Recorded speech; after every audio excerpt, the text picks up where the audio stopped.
So this is just a quick video on how I plan on learning Japanese in 2026 and my general study plan and the resources that I'm using. So what I'm planning on doing is remembering around maybe 100 to 200 kanji first, so that, because I think that kind of would be a good starting point for when I get into the textbook, so that I can sort of breeze past the kanji section and not have to like pause to read it because I'd already understand it. So at least that's kind of my idea with it. So I've been using James Heisig's Remembering the Kanji. I found a free PDF of it online, and so far it's January 8th, and I know around 40 kanji, and I started on the 1st. I'm starting from 0, by the way, so I probably don't know what I'm doing at all.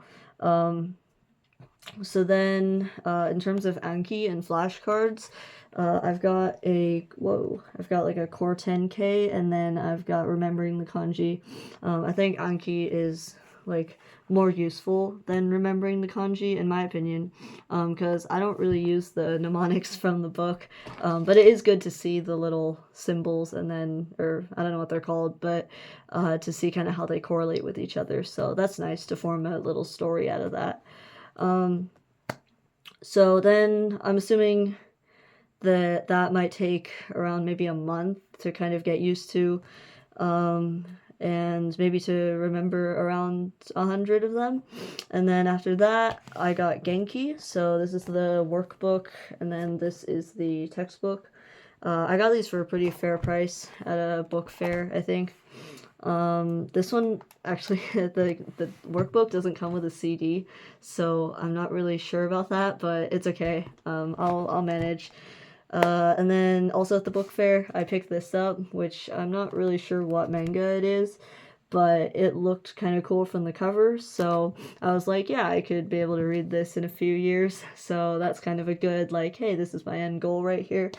And then I made some physical flashcards of remembering the kanji.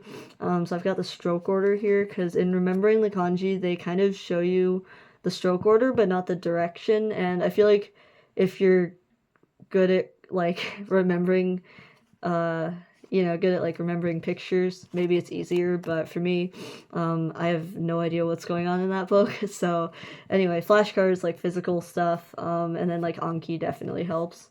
So, and then in terms of audio content, I've been listening to Death Note. It's like a condensed audio, so it's not like the whole thing. But it's just condensed audio of Japanese. I don't understand it yet, of course, but it's mainly just to get used to how the language sounds, so that later my pitch accent isn't wrong, or at least it's less wrong when I try to speak. Because I heard that like Japanese is one of those languages where you don't want to output too early, or like you don't want to speak too early, because then you might end up sounding kind of weird. So I want to kind of minimize that. The college semester is starting January 20th, and it's the 8th right now. So I signed up for a beginner Japanese class, which I'm really looking forward to. I don't think the best way to learn a language is in college or in schools in general, but it's just sort of to set deadlines for myself and just like checkpoints to see kind of the progress that I've made. And in terms of the end of the year, I'm thinking either the JOPT N5 or the N4.